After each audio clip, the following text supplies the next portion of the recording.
Yeah, as I kind of sat back and thought about it, I mean, it's exciting. Now you know you have to go. I mean, there's no kind of we're going to try to get through and try to find a way to the playoffs. Now we've put our back against the wall. So how are we going to respond? I think this is where you'll get the best out of everybody. You'll get the best out of every person in this locker room because you know that it's time to go now. Every game matters if you want to do what we want to do, and I'm excited to see how these guys respond, and myself included. Actually, to that point, you mentioned playoffs. Kind of talked about on our show this week. Do you feel like right now, considering you're looking at 3 games out, the first place that the playoffs start for you all now to get into the playoff mood now? Yeah, I mean, we've kind of dug ourselves in a hole now. I mean, so we've lost these games that we usually don't lose until later in the season. It's my first time ever going out, kind of getting out of September or right at the end of it, and not having a winning record. And so it's about how we respond, and that becomes with every single day how we practice. It comes with how we study the film, and then at the end of the day, it's how we play on Sundays. And so I'm excited for the challenge, and I know these guys in the locker room are excited as well. How frustrating scenario for you getting a guy like Josh Gordon coming in mid-season? What's your kind of plan for working with him and building some chemistry, but at the same time getting everybody ready for game time? Yeah, I mean, we get enough routes ran throughout the week where I'll be able to kind of start building that chemistry with him, and I'm sure they'll kind of incorporate him with a couple roles in the offense as the season goes on and as we get him up to speed, and we'll see where that takes us. I mean, you don't really know until you get out there and do it, but I'm excited for the opportunity to do it. How frustrating has it been with the extra attention for Tyreek, and how critical is it for you and EB to find ways to kind of break him loose with the past 2 games? Yeah, I mean, he's such a good player. I mean, he's kind of seen this type of thing happen to him throughout his entire career. It's our job to find ways to get him open, to find ways to get him chances to make plays. And so we have to do that as to the best of our ability. He's such a playmaker, just finding ways to get him the ball.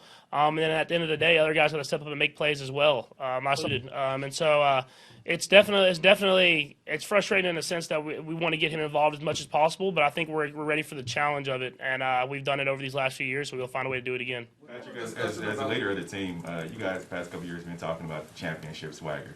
How do you guys get back to that mentally? Yeah, it comes with how we go to work every single day. I thought we actually had a good week of practice this last week. It didn't translate to the game, but it's how we're going to respond to that. I mean, how are we going to come into the building this week knowing are we going to try to make ourselves better so that we can find a way to have success on game day? And so it's how we respond. I've kind of said it a lot now, but it's true. I mean, if you have that championship swagger, you don't let a loss in September affect what your mindset is, and that's getting better every single day so that you can put yourself in the best chance to make a run at the end of the season. With all the discussion, Patrick, about receivers, how much are you wanting to get maybe Clyde more involved in the receiving and the passing game so far, and just what new looks can you guys do against opposing defenses to maybe get him the ball more in space? Yeah, I mean, I think it'll open up naturally. I mean, as we keep seeing more and more deep coverage, we're going to have to start involving that running back room. And obviously, Clyde has a special skill set when it comes to catching the football. And I think as the season goes on, you'll see him get more and more involved in the pass catching game. But I mean, I thought we had a big week this last week of him running between the tackles, running tough.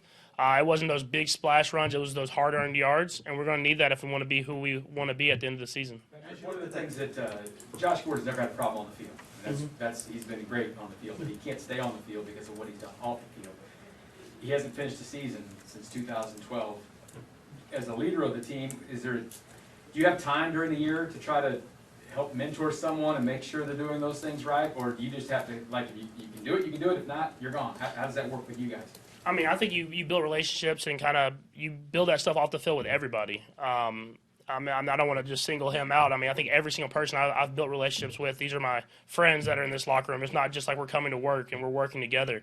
And so I'll do the same with him, and I'm sure that receiver room will do the same with him. We'll bring him in to this family that we've built in this locker room and try to get the best out of him, obviously on the field but off the field as well. And we want him to succeed in life more than just on this field. So we'll do the best we can to help him in any way possible. From Sunday's game and looked at your performance, the offensive line's performance, what did you see and how did you feel about it? Yeah, I thought they battled. I mean, I thought they battled as an offensive line. We ran the ball well. They were able to protect against a really good defensive line, and I thought they battled to the very end. And then with myself in there, I mean, I thought I did what I was trying to do to win to the best of my ability. Obviously, I feel like I made a couple of decisions here and there that kind of cost us there at the end. But I'll never go down without fighting and giving everything I have on that football field. And I'll learn from the mistakes that I made at the end of the game, and I'll respond to be better next time. Couple more guys, go ahead. Patrick, just two things related to Andy. One is, it sounds like you were kept informed pretty well and didn't get too worried, but I do wonder what that first moment was like when you heard he'd been taken to the hospital, or whatever the sequence was. Did you have any flash of great worry? And I got one follow-up. Yeah, I did in a sense.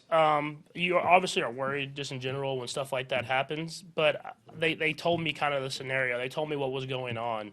So they kept me kind of at ease, knowing that it wasn't a real crazy situation. It was something that they had under control, that they had handled. And so whenever you get a sense like that from the people that you trust, then usually you can your emotions can kind of settle a little bit. And just related to that, I mean, you've seen him have to bear a lot of stress, emotional stress, all sorts of things. And also in your relationship with him, you see how hard he works, and saw him with a cane this summer. Do you ever step back and feel any greater sense of concern about his broader health? I don't, just because I'm around him so much, so I know how much fun he's having, how much he's enjoying this. I don't think he wants to be anywhere else in this world than in this building with us. So I don't have that worry. Obviously, I want him to stay healthy and be a part of this for the long run. But I know he wouldn't rather be anywhere else than here, so why not let him be here? Sam, go ahead. On the urgency that you mentioned earlier that you feel, is that something that's sort of understood in this locker room, or do you guys have ongoing conversations about that? I think it's kind of understood. I mean, obviously, we talk about being great every single day. We talk about trying to have the best day at practice. But we're not used to losing here. So whenever we lose a couple games, we don't like that feeling. And so we have to do whatever we can to be better, because I mean we're going to get great games at every single team we play on this schedule. And if we want to end the season where we want to end the season, we have to have that urgency every single day to make ourselves better. Any thoughts, 3 games in, Patrick, any thoughts on how the offensive line has improved, how you're sort of meshing with them? Is there anything that you noticed in Sunday's game that was maybe better than the first 2 games, or maybe something you guys need to sort of get better at? Yeah, I think you could kind of nail it down to one little thing. I mean, if you look at Sunday's game, the way that we were communicating on the first screen that we ran, we let a linebacker come through, which could have been out the gate. And you saw we ran a screen that wasn't exactly the same, but very similar later on in the game, and they picked it up perfectly. And I think that just comes with the communication that they have. They're learning from things that they didn't do well the week before, and they're getting better the next week. And so I'm excited for this group as an offense, as offensive line, everybody as a team, as we go through these struggles together, coming out better on the other side. Okay, thanks.